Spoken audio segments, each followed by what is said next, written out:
AI कभी नहीं सोता और यह हफ्ता बिल्कुल पागलपन भरा रहा है। हमारे पास एक एआई है जो एक फोटो को सुपर वास्तविक 3D दृश्य में बदल सकता है। हमारे पास एक और एआई है जो लंबे वीडियो में कई संगत दृश्य उत्पन्न कर सकता है। एनवीडिया ने एक नया इमेज मॉडल जारी किया है जो 1 सेकंड से भी कम समय में इमेज बना सकता है। हमारे पास एक और एआई है जो इमेज को संपादित करने में बहुत अच्छा है और इमेज के मूल विवरण को बनाए रखता है। हमारे पास एक और एआई है जो किसी भी वीडियो को लेकर उस वीडियो के कैमरा मोशन को बदल सकता है। गूगल ने एक नया ओपन सोर्स एआई मॉडल और एक बेहद उपयोगी इमेज एडिटर जारी किया है। साथ ही हमारे पास कुछ अविश्वसनीय मानवाकार रोबोट डेमो और बहुत कुछ है। तो चलिए सीधे शुरू करते हैं। सबसे पहले यह एआई बहुत ही अविश्वसनीय है।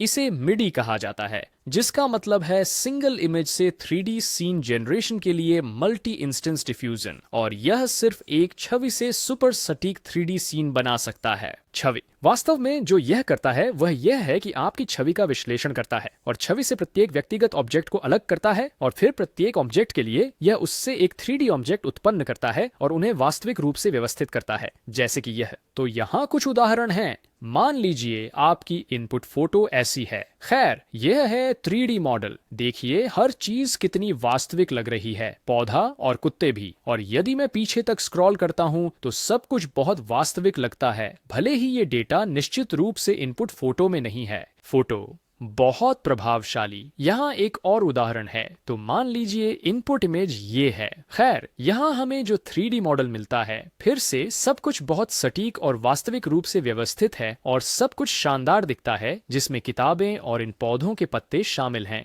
यहाँ एक और उदाहरण है। तो अगर इनपुट इमेज ऐसी है तो यह हमारा परिणाम है। यह दृश्य भले ही काफी व्यस्त है, बहुत सारी वस्तुएं हैं, फिर भी यह इससे एक बहुत ही सटीक त्रिआयामी दृश्य उत्पन्न कर सकता है। यहाँ एक और भी पेचीदा उदाहरण है। यदि हम इस एनीम फोटो को इनपुट करें तो यह हमारा परिणाम है। अधिकांश भाग के लिए यह काफी अच्छा दिखता है, लेकिन इस उदाहरण में बहुत ज्यादा आर्टिफैक्ट्स हैं। यहाँ यह बेज पैच है जो वास्तव में इनपुट इमेज में नहीं है। इसके अलावा इस दृश्य में दीवार पर तस्वीरें, पर्दे और खिड़की गायब हैं। एक और बात ध्यान देने योग्य है कि यह बेहद तेज है। तो यहाँ यह कहा गया है कि यह एक छवि को प्रोसेस करके केवल 40 सेकंड में एक त्रिआयामी दृश्य उत्पन्न कर सकता है। अब अगर आप इस नए मिडी तरीके की तुलना दूसरे प्रतिस्पर्धियों जैसे एसएसआर और जेन 3dsR से करें तो यह बिल्कुल भी पास नहीं आता। तो अगर आप इस रसोई की मेज की फोटो डालते हैं, देखिए मिडी की पीढ़ी कितनी अधिक सटीक है। या यहाँ रसोई का एक और वास्तव में पेचीदा दृश्य है, लेकिन ध्यान दें कि मिडी इसे बहुत सटीक रूप से पुनर्निर्मित करने में सक्षम है, जबकि अन्य दो प्रतिस्पर्धियों में कई खामियां हैं। यहाँ इन 2 आंगन की कुर्सियों का एक और उदाहरण है।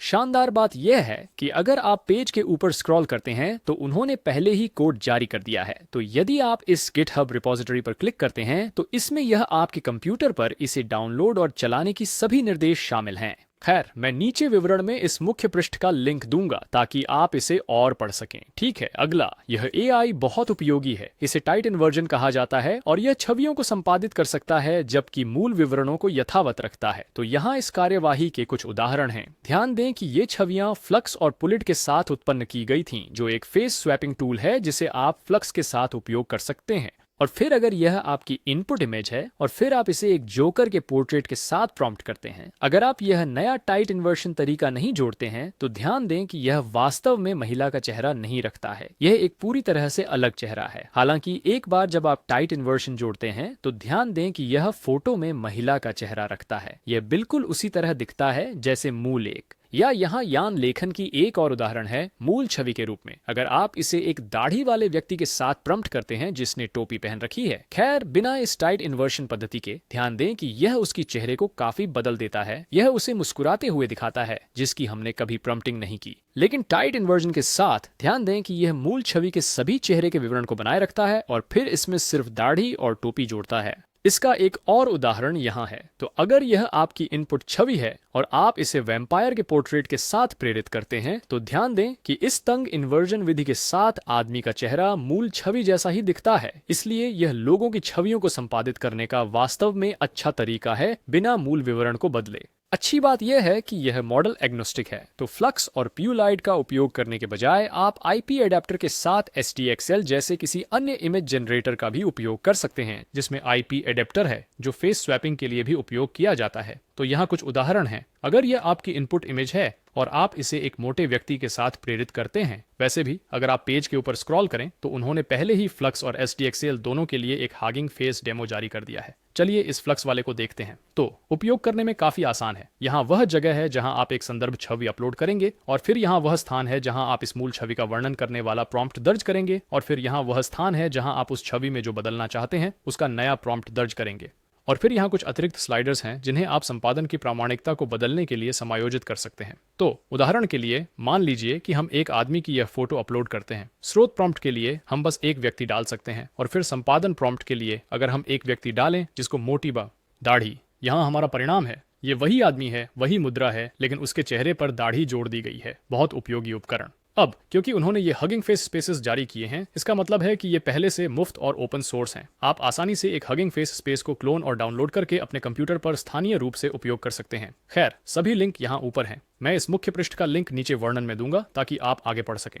आगे ये एआई बहुत उपयोगी है। इसे ट्रेजेक्टरी क्राफ्टर कहा जाता है और यह एक एआई है जो मौजूदा वीडियो के कैमरा मूवमेंट को बदल सकता है। इसलिए आप किसी भी वीडियो को इनपुट कर सकते हैं और इस एआई से वही दृश्य प्राप्त कर सकते हैं, लेकिन अलग अलग कैमरा मूवमेंट और स्थिति के साथ। यह कितना अविश्वसनीय है। और यहाँ कुछ कैमरा नियंत्रण के उदाहरण हैं। आप इसे बाएं, दाएं, ऊपर, नीचे पैन कर सकते हैं या बाएं, दाएं, ऊपर, नीचे ऑर्बिट कर सकते हैं या जूम इन और आउट कर सकते हैं। तो यहाँ कुछ उदाहरण हैं। मान लीजिए इनपुट वीडियो के लिए हमारे पास यह बंदर शतरंज खेल रहा है। ठीक है, हम इसे ट्रेजेक्टरी क्राफ्टर में डाल सकते हैं और कैमरा को जूम इन और ऑन ऑर्बिट कर सकते हैं और हमें यह मिलता है, एक बहुत ही शानदार टूल। यहाँ एक और उदाहरण है जिसमें एक दादी कुछ पका रही है और आप इसे इस एआई में डाल सकते हैं ताकि जूम इन और ऑन ऑर्बिट कर सकें और वैसे आप ऑन ऑर्बिट के केंद्र बिंदु को भी निर्दिष्ट कर सकते हैं। तो दादी के चारों ओर ऑन ऑर्बिट करने के बजाय आप रसोई के पीछे का हिस्सा दिखाने के लिए दादी से परे ऑन ऑर्बिट कर सकते हैं, इस तरह। और ध्यान दें कि रसोई का पिछला हिस्सा मूल वीडियो में नहीं था, इसलिए इसे वास्तविक समय में जनरेट करना और बनाना पड़ता है। यहाँ इस गिरगिट का एक और उदाहरण है जो बहुत प्यारा दिखता है। वैसे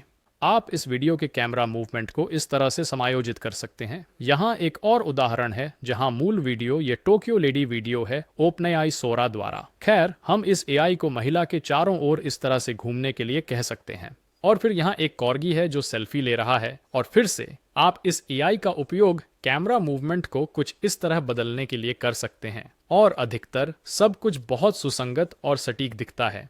या यहाँ एक गर्म रसदार स्टेक वीडियो का उदाहरण है। और फिर से ध्यान दें कि आप इस वीडियो के कैमरा मूवमेंट को इस एआई के माध्यम से कैसे संपादित कर सकते हैं। और गर्म रसदार वीडियो की बात करें तो मुझे लगता है कि अगर इसे अन्य प्रकार के वीडियो पर लागू किया गया तो यह एआई खेल बदलने वाला होगा।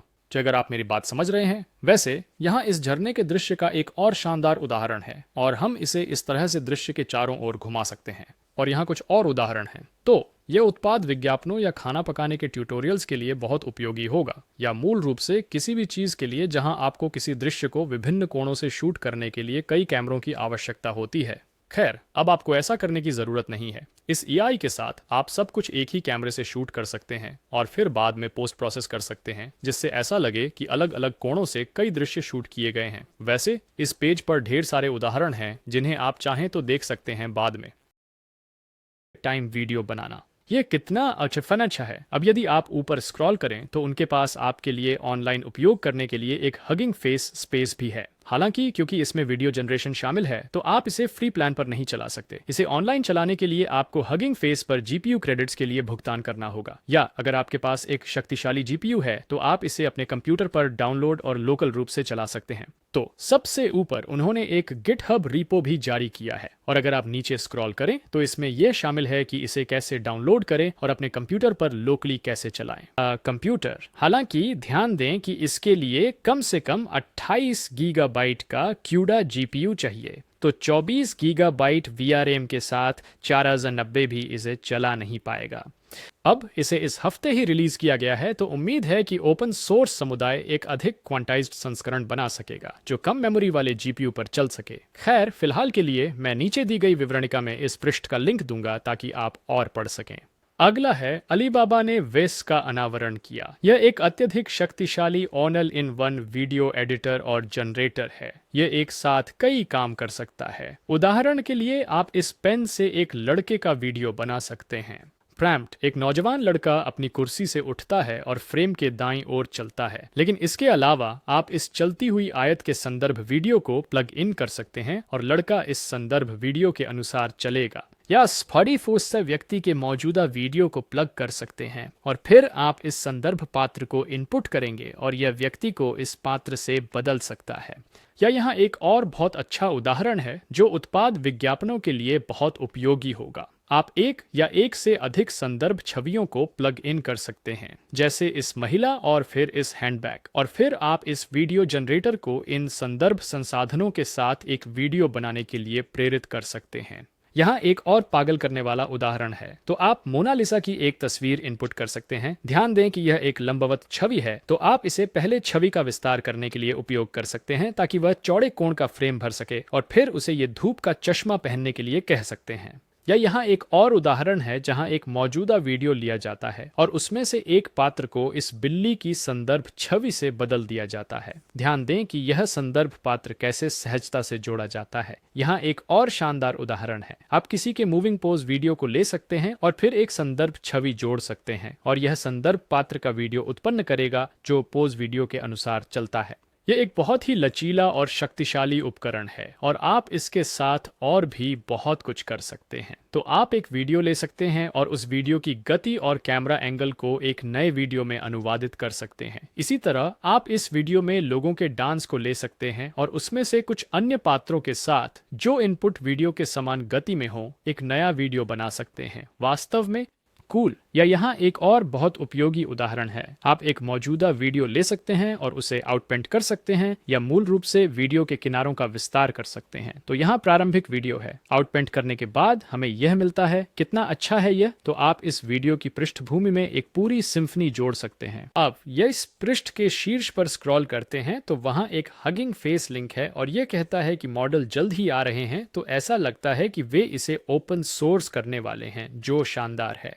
और अगर आप उनके गिटहब रिपॉजिटरी पर क्लिक करते हैं तो ध्यान दें कि अच्छी बात यह है कि यह सिर्फ एक फ्रेमवर्क है। यह स्वयं वीडियो मॉडल नहीं है, जिसका अर्थ है कि आप इसमें किसी भी वीडियो जनरेटर को प्लग कर सकते हैं जिसमें अलीबाबा का वन शामिल है, जो वर्तमान में सबसे अच्छा ओपन सोर्स वीडियो मॉडल है, या हमारे पास LTX भी है और मुझे यकीन है कि आप कर सकते हैं। संभवतः हुन्युअन को भी इसमें जोड़ सकते हैं। इसके अलावा अच्छी बात यह है कि वे एक ग्रेडियो इंटरफेस जारी करने वाले हैं, जो एक अच्छा दृश्य इंटरफेस है ताकि आपको हर समय कोड के साथ काम न करना पड़े, और वे यहाँ तक कि कम्फी UI को भी जारी करने वाले हैं। वर्कफ्लो आएंगे सो शानदार इसमें। जब ये बाहर आ जाएगा तो मैं शायद इस पर एक ट्यूटोरियल करूंगा, तो इसके लिए बने रहें। फिलहाल मैं नीचे विवरण में इस मुख्य पृष्ठ का लिंक दूंगा ताकि आप पढ़ सकें। अगला, ये AI स्टार्टअप, जिसे रीमेड कहा जाता है, ने ढेर सारे VFX को ओपन सोर्स कर दिया है जिन्हें आप वीडियो में जोड़ सकते हैं। अब आपने पिका लैब्स द्वारा पिका FX के बारे में सुना होगा, और यह मूल रूप से आपके द्वारा अपलोड किए गए चित्र पर लागू किए जा सकने वाले विभिन्न प्रभावों का एक संग्रह है, और यह उस प्रभाव का एक वीडियो उत्पन्न करेगा। उदाहरण के लिए आप इस चित्र को अपलोड कर सकते हैं और इसे प्लेडोह की तरह तन करके बना सकते हैं, या आप किसी भी ऑब्जेक्ट को अपलोड करके उसे केक में बदल सकते हैं, या आप किसी वस्तु को इस तरह फुला भी सकते हैं, और निश्चित रूप से आप कुछ भी इस तरह उड़ा भी सकते हैं। ये तो सिर्फ कुछ उदाहरण हैं, उनके पास चुनने के लिए बहुत सारे अन्य प्रभाव भी हैं, लेकिन ध्यान दें कि पिका बंद स्रोत है। यह एक व्यावसायिक वीडियो जनरेटर है जो सशुल्क है, और आप इसे स्थानीय रूप से चला या इसे ठीक नहीं कर सकते। खैर, इस सप्ताह रीमेड ने इन प्रभावों को लोरास के रूप में काफी हद तक दोबारा बनाया है, जिसे आप मुफ्त और ओपन सोर्स वीडियो जनरेटर वुंजो के साथ उपयोग कर सकते हैं। The one. यदि आपने वन के बारे में नहीं सुना है तो यह वर्तमान में सबसे अच्छा ओपन सोर्स वीडियो जनरेटर है। आप इसे मुफ्त में डाउनलोड करके लोकली चला सकते हैं। वैसे भी वापस in open source video effects पर वर्तमान में संग्रह में ये विकल्प शामिल हैं। तो आप किसी वस्तु को इस तरह प्ले डोह में दबा सकते हैं, या यहाँ एक और उदाहरण है जहां आप इस टैंक को प्ले डोह में दबा सकते हैं, या एक और लोरा है जहां आप किसी वस्तु को इस तरह घुमा सकते हैं, या यहाँ एक और बढ़िया विकल्प है, आप किसी वस्तु को गुब्बारे में बदल सकते हैं। तो यहाँ इसका उदाहरण प्रस्तुत है। या आप किसी भी चीज को केक के रूप में बदल सकते हैं, तो ये ऐसा दिखाई देगा। बहुत बढ़िया। साथ ही आप किसी वस्तु को फुला भी सकते हैं या उसे कुचल सकते हैं। आप किसी को भी दुल्हन बना सकते हैं या किसी को पिल्ला बना सकते हैं। बेबी आदि आदि। VFX की एक लंबी सूची है जिसे आप उपयोग कर सकते हैं और आप मूल रूप से इनमें से किसी को भी अपने वन वर्कफ्लो में प्लग कर सकते हैं ताकि इन प्रभावों के साथ वीडियो जनरेट किया जा सके। ध्यान दें, हालांकि ये लोरस केवल वन 480p मॉडल के लिए काम करते हैं, जो कि काफ़ी निम्न गुणवत्ता वाला है। यदि आप उच्च रेजोल्यूशन पीढ़ियां चाहते हैं तो PKFX अभी भी आपका सबसे अच्छा विकल्प है। वैसे अगर आप रुचि रखते हैं तो मैं इस हगिंग फेस संग्रह का लिंक नीचे विवरण में दूंगा, जहां आप इन्हें डाउनलोड कर सकते हैं और अपने कार्यक्षेत्र में हर एक VFX को आजमा सकते हैं।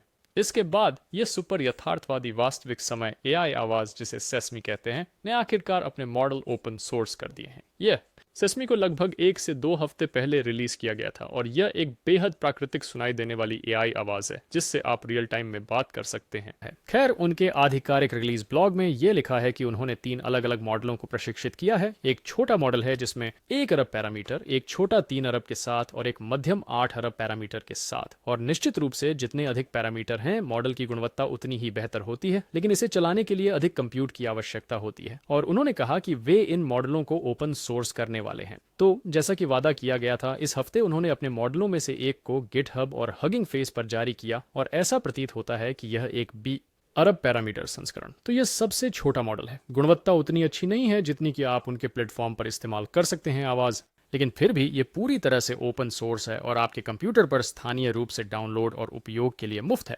तो यह गिटहब रेपो वह सभी निर्देश शामिल करता है जिनकी आपको इसे डाउनलोड और उपयोग करने के लिए आवश्यकता है। तो नीचे टिप्पणियों में मुझे बताएं अगर आप चाहते हैं कि मैं इस पर एक इंस्टॉलेशन ट्यूटोरियल करूं। लेकिन ध्यान दें कि यह सबसे छोटा मॉडल है, इसलिए हो सकता है कि अभी यह आपके समय के लायक न हो। उम्मीद है वे अन्य बड़े वेरिएंट जारी करेंगे जो बहुत अधिक वास्तविक और बेहतर गुणवत्ता वाले लगेंगे। खैर, फिलहाल मैं इस गिटहब रिपोजिटरी का लिंक नीचे विवरण में दूंगा ताकि आप इसे आगे देख सकें। अगला, यह AI बहुत उपयोगी है। मुझे नहीं लगता कि इसका कोई सही नाम है, लेकिन लेख का शीर्षक है long context tuning for video generation. और यह क्या करता है? ये कई शॉट्स को जोड़कर एक सुसंगत कहानी बनाकर वास्तव में लंबे वीडियो उत्पन्न करता है। तो यहाँ एक उदाहरण है। पहले, अगर आप इसे flying view of the forest के साथ प्रेरित करते हैं तो यह आपका पहला क्लिप है। और फिर अगले क्लिप के लिए अगर आप इसे लो एंगल व्यू के साथ प्रॉम्प्ट करते हैं तो ध्यान दें कि यह एक नया दृश्य उत्पन्न करता है, लेकिन यह शैली और सब कुछ सुसंगत रखता है। और फिर अगला, यदि आप इसे जंगल में लड़का और लड़की खो जाते हैं, यह लड़का और लड़की को इस जंगल में उत्पन्न करता है। और फिर अगले दृश्य के लिए अगर आप इसे लड़की जंगल से बाहर आती है के लिए संकेत देते हैं तो यह आपको यही मिलता है। फिर लड़का कैमरे की ओर कदम बढ़ाता है। ध्यान दें कि ये सभी वीडियो में लड़के और लड़की की उपस्थिति समान रहती है। और फिर यह रहस्यमय जंगल का दृष्टिकोण है। और फिर यहाँ लड़का और लड़की मिलते हैं और बातचीत करते हैं। फिर से ध्यान दें कि लड़के और लड़की की उपस्थिति बहुत स्थिर है। और फिर यहाँ लड़के के गंभीर चेहरे का क्लोजअप है, बहुत विस्तृत और यथार्थवादी। और फिर यहाँ लड़की के चिंतित चेहरे का क्लोजअप है। और फिर यहाँ कैमरा उनके सफर को जारी रखते हुए उनका पीछा करता है। और तो आप बात समझते हैं, ये मूलतः एक वीडियो संपादक है जो कई क्लिप्स बना सकता है जो बहुत संगत दिखाई देती हैं और फिर उन्हें एक लंबी वीडियो में जोड़ सकता है। और ये पात्र की स्थिरता बनाए रखने में बहुत अच्छा है, जो निश्चित रूप से लंबी वीडियो बनाने पर एक बहुत महत्वपूर्ण विशेषता है। इस टूल के साथ आप बहुत ही बेहतरीन चीज़ें बना सकते हैं, जैसे प्रकृति पर डॉक्यूमेंट्री। पहले प्रॉम्प्ट के लिए हमारे पास एक सुंदर प्रवाल भित्ति का व्यापक शॉट है। फिर अगले क्लिप के लिए हमारे पास इलेक्ट्रिक नीले और पीले मछलियाँ हैं। और फिर अगले क्लिप के लिए हमारे पास एक लॉग रहेड समुद्री कछुए का क्लोजअप है और इसी तरह आगे। तो आप आसानी से इस AI को ऐसे पूरे नेचर डॉक्यूमेंट्री बनाने के लिए प्रॉम्प्ट कर सकते हैं। या यहाँ एक और उदाहरण है। तो पहला प्रॉम्प्ट कैफे का एक स्थापित शॉट है। ये किसी रोम कॉम या कुछ और जैसा लगता है। और फिर यहाँ एक महिला खिड़की के पास पढ़ रही है। और फिर यहाँ कॉफी और पुस्तक का क्लोजअप है। टी 200 रुपये। ध्यान दें कि सब कुछ पिछली दृश्य की तुलना में बहुत संगत है। फिर यहाँ एक आदमी कैफे में प्रवेश करता है और इसी तरह। अब दृश्य दर दृश्य हार्ड कटिंग करने के बजाय इसके साथ और भी बहुत कुछ किया जा सकता है। तो आप एक मौजूदा वीडियो को प्लग इन कर सकते हैं और फिर उस वीडियो को बिना रुकावट के बढ़ा सकते हैं। तो यहाँ एक उदाहरण है। अगर यह मूल वीडियो जंगल में एक SUV का चलाना है और फिर आप इसे एक तटवर्ती राजमार्ग के साथ ड्राइव करने के लिए प्रॉम्प्ट करते हैं। ध्यान दें कि यह वीडियो को तटवर्ती राजमार्ग में बड़े सहज रूप से बदल देता है। यह कठिन कट नहीं है। अगले, यदि आप इसे सुंदर गांव में चलाती है संकेत देते हैं तो वास्तव में यही होता है, और फिर यदि आप इसे सुनहरे खेत के पार चलाती है संकेत देते हैं तो आपको यही मिलता है, और इसी तरह आगे। इसलिए ये एक वास्तव में उपयोगी उपकरण है। ध्यान दें कि ये स्थानांतरण बहुत ही सहज हैं और ये दृश्यों के बीच कठोर कटौती नहीं है। दृश्य, और यहाँ पागल करने वाली बात है, उन्होंने उल्लेख किया कि उन्होंने इस मॉडल को विशेष रूप से पात्रों और वातावरण की अलग अलग संदर्भ छवियां लेने के लिए प्रशिक्षित नहीं किया था, लेकिन किसी तरह यह मॉडल दोनों को संयोजित कर एक वीडियो उत्पन्न करने में सक्षम है। तो जैसा कि आप इस उदाहरण में देख सकते हैं, आप जेफरी हिंटन की एक तस्वीर भी डाल सकते हैं और फिर इस म्यूजियम की तस्वीर डाल सकते हैं और उससे एक वीडियो उत्पन्न कर सकते हैं, और निश्चित रूप से आप कई विशेषताएं एक साथ जोड़ सकते हैं। तो मान लीजिए आप जेफरी के संग्रहालय में इस पहले दृश्य को उत्पन्न करते हैं। अगले दृश्य के लिए आप यान लेखन की एक और संदर्भ छवि जोड़ सकते हैं और उसे जेफरी से इस तरह बात करने के लिए कह सकते हैं। यह कितना अच्छा है ना। और यहाँ एक और बहुत उपयोगी चीज है जो आप इससे कर सकते हैं। मान लीजिए आपके पास दो दृश्य हैं लेकिन वे वास्तव में आपस में जुड़े नहीं हैं, यह सही से प्रवाहित नहीं हो रहा है। खैर, आप इस एआई का उपयोग बीच में एक दृश्य उत्पन्न करने के लिए कर सकते हैं ताकि इस अंतर को भर सकें। इसे सीन इंटरपोलेशन भी कहा जाता है। अब बेशक इस मध्य दृश्य के कई संभावित विकल्प हो सकते हैं, तो यहाँ इसके दो सुझाव दिए गए हैं। आप वीडियो जनरेशन को आगे निर्देशित करने के लिए एक प्रॉम्प्ट भी जोड़ सकते हैं। तो इस पहले उदाहरण में व्यक्ति संगीत सुन रहा है और फिर दूसरे उदाहरण में व्यक्ति फोन कॉल कर रहा है, और आप देख सकते हैं कि यह मूल क्लिप के आधार पर पात्रों को बहुत सटीक रूप से दर्शाता है। अब अगर आप पृष्ठ के शीर्ष पर स्क्रॉल करते हैं तो दुर्भाग्यवश ऐसा नहीं लगता कि कोई गिटहब रिपॉजिटरी कोड के साथ है, लेकिन मुझे सच में उम्मीद है कि वे इसे अंततः ओपन सोर्स करेंगे। मेरा मानना है कि यह उपकरण निर्माताओं के लिए अत्यंत उपयोगी होगा और निश्चित रूप से एक गेम चेंजर साबित होगा लंबे समय तक लगातार वीडियो बनाने। फिलहाल मैं विवरण में इस पृष्ठ का लिंक दूंगा ताकि आप अधिक उदाहरण देख सकें। अगला, गूगल इस सप्ताह जेम्मा 3 जारी करता है। यह एक बहुत ही अद्भुत मॉडल है। वे इसे सबसे सक्षम मॉडल कहते हैं जिसे आप एकल जीपीयू या टीपीयू पर चला सकते हैं। अब वास्तव में जेम्मा 3 के 4 संस्करण हैं जिनके विभिन्न आकार हैं। तो सबसे छोटा 1 अरब पैरामीटर है और सबसे बड़ा 27 अरब पैरामीटर है। ये छोटे मॉडल शायद उपभोक्ता डिवाइस जैसे स्मार्टफोन पर भी चल सकते हैं। तो आइए देखें कि जेम्मा 3 को इतना अच्छा क्या बनाता है। सबसे पहले यह 140 से अधिक भाषाओं का समर्थन कर सकता है और इसमें चीनी, जापानी और कोरियाई जैसी भाषाओं के लिए बेहतर प्रदर्शन शामिल है। अगर आपको याद हो, पिछले सप्ताह मैंने अलीबाबा द्वारा बनाया गया नया एआई मॉडल जिसका नाम बाबल है प्रस्तुत किया था, और वे दावा करते हैं कि यह मॉडल विश्व के 90% से अधिक वक्ताओं की सेवा करता है। हालांकि बाबल सिर्फ 25 सबसे अधिक बोली जाने वाली भाषाओं को ही कवर करता है। यहाँ ये 140 भाषाओं को कवर करता है, इसलिए ये कहीं अधिक व्यापक है। और ध्यान दें कि जेम्मा 3 में दृश्य तर्क क्षमता भी है, इसलिए आप इसे चित्र और वीडियो का विश्लेषण कराने के लिए उपयोग कर सकते हैं। वीडियो के साथ साथ टेक्स्ट। ध्यान दें कि यह विजन क्षमता 1 बिलियन पैरामीटर वाले सबसे छोटे मॉडल के लिए उपलब्ध नहीं है। और बस ये दिखाने के लिए कि यह कितना अच्छा है, यहाँ पर ये ELO स्कोर है या मूल रूप से गुणवत्ता स्कोर है इस चैटबॉट एरिना से, जिसे मैं 1 सेकंड में आपको दिखाऊंगा। अब ये काफी धुंधली फोटो है, लेकिन ध्यान दें कि जेम्मा 336B ने डीपसेक V3 को भी पछाड़ दिया जिसमें 671 अरब पैरामीटर हैं। मेरा मतलब ये लगभग 30 गुना बड़ा है। साथ ही यह LLAMA 3405B को हरा देता है जो कि बहुत बड़ा है, और यह OpenAI का O3 मिनी को भी हरा देता है। हमें नहीं पता कि यह कितना बड़ा है, लेकिन यह उनके सबसे अच्छे मॉडलों में से एक है। इसके अलावा यह एक सोचने वाला मॉडल है। तो यह पागलपन है कि एक गैर सोचने वाला मॉडल जैसे जेम्मा 3 जो जवाब देने से पहले अपने जवाब पर सोचने में समय नहीं लेता, यह वास्तव में O3 मिनी को भी हरा देता है जो सिद्धांततः उच्च गुणवत्ता वाले उत्तर देने चाहिए। तो जेम्मा 3 केवल डीपसीक R1 से हारा जो एक सोचने वाला मॉडल है, लेकिन यह वास्तव में समान तुलना नहीं है। तो ये अत्यंत प्रभावशाली है। और फिर यहाँ नीचे ये लगभग दिखाता है कि इन मॉडलों को चलाने के लिए कितने जीपीयू की आवश्यकता होती है। और ध्यान दें कि जेम्मा 3 को केवल एक H100 जीपीयू की आवश्यकता होती है से चलाने के लिए। और यदि आप इस LIM एरेना लीडर बोर्ड को देखते हैं जहां लोग विभिन्न मॉडल्स को ब्लाइंड टेस्ट कर सकते हैं, ध्यान दें कि जेम्मा 3 यहां है। ये OpenAI के O3 मिनी हाई और क्लॉड 3.700 नेट को भी मात देता है जो यहां नीचे है। शानदार बात यह है कि जेम्मा 3 पहले से ही ओपन सोर्स है, तो आप हैगिंग फेस पर जाकर इन मॉडल्स को स्थानीय रूप से चलाने के लिए डाउनलोड कर सकते हैं। कंप्यूटर। साथ ही आप इसे अभी AI स्टूडियो में भी आजमा सकते हैं। तो AIstudio.google.com में, जिसका लिंक मैं नीचे विवरण में दूंगा, ये आपको गूगल के सभी AI मॉडलों को आजमाने के लिए एक मुफ्त इंटरफेस है। तो इस मॉडल ड्रॉप डाउन में यहाँ पर ध्यान दें कि यदि आप नीचे तक स्क्रॉल करते हैं तो आप जेमा 327B का चयन कर सकते हैं यहाँ पर। तो यही हम करने जा रहे हैं और फिर इसे कुछ ऐसा देकर शुरू करते हैं। तो मैं एक यादृच्छिक वाक्य दर्ज कर रहा हूँ और फिर इसे चीनी, जापानी और कोरियाई में अनुवादित करने के लिए कहूंगा। चलिए रन दबाते हैं और देखते हैं कि क्या यह इसे कर सकता है। और यह इसका आउटपुट है। हाँ, यह बहुत ही विस्तृत है। तो चीनी के लिए यह वास्तव में हमें कुछ विकल्प देता है। यहाँ विकल्प एक है जो अधिक शाब्दिक और सामान्य है। तो यहाँ पूरी अनुवाद है। यह मुझे ये भी बताता है कि सभी वर्णों का क्या अर्थ है।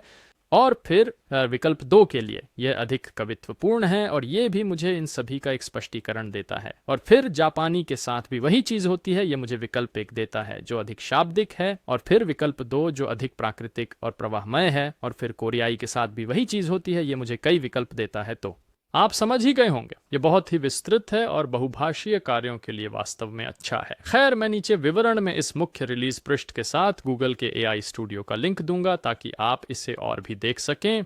तो गूगल की बात करें तो उन्होंने इस हफ्ते जेमिनाई 2.0 फ्लैश का नया संस्करण भी जारी किया है, जिसमें छवियों को बनाने और संपादित करने की क्षमता शामिल है। और आप इसे अभी गूगल के AI स्टूडियो में मुफ्त में इस्तेमाल कर सकते हैं। तो मैं इस पृष्ठ का लिंक नीचे विवरण में दूंगा, लेकिन इस मॉडल ड्रॉप डाउन के लिए आपको बस जेमिनाई 2.0 फ्लैश इमेज जनरेशन को चुनना है। ध्यान दें कि यह उन्होंने जोड़ा है, तो सुनिश्चित करें कि आप इसे ही चुनें। और फिर आउटपुट फॉर्मेट के लिए सुनिश्चित करें कि आप इमेजेस और टेक्स्ट चुनें। बस इतना ही। आप इस AI को कोई भी तस्वीर उत्पन्न करने के लिए कह सकते हैं या किसी भी मौजूदा तस्वीर को संपादित कर सकते हैं। छवि, अब मैंने पहले से ही इस पर एक पूरा ट्यूटोरियल और समीक्षा की है, इसलिए मैं यहाँ बहुत अधिक नहीं दोहराने जा रहा हूँ। इस वीडियो को जरूर देखें ताकि आप इस नए जेमिनी मॉडल और AI स्टूडियो के साथ अन्य शानदार चीजें कर सकें। ठीक है, अगला, ये AI काफी जबरदस्त है। इसका नाम है, जिसे मैशपैड कहा जाता है, और यह आपको साधारण रेखा चित्रों का उपयोग करके 3D मॉडल बनाने और संपादित करने की अनुमति देता है। आप मूल रूप से कुछ स्केच करते हैं और मेशपैड इसे 3 आयामी मॉडल में बदल देता है। आप स्केच के हिस्सों को ड्रॉ या इरेज करके मॉडल को और भी एडिट कर सकते हैं। इस उदाहरण में उपयोगकर्ता पहले कुर्सी के पैर इस तरह बनाता है और यह इस 3 आयामी मॉडल को जनरेट करता है। फिर आप इसमें और अधिक जोड़कर इसे एडिट कर सकते हैं, जैसे कि कुर्सी का अन्य हिस्सा,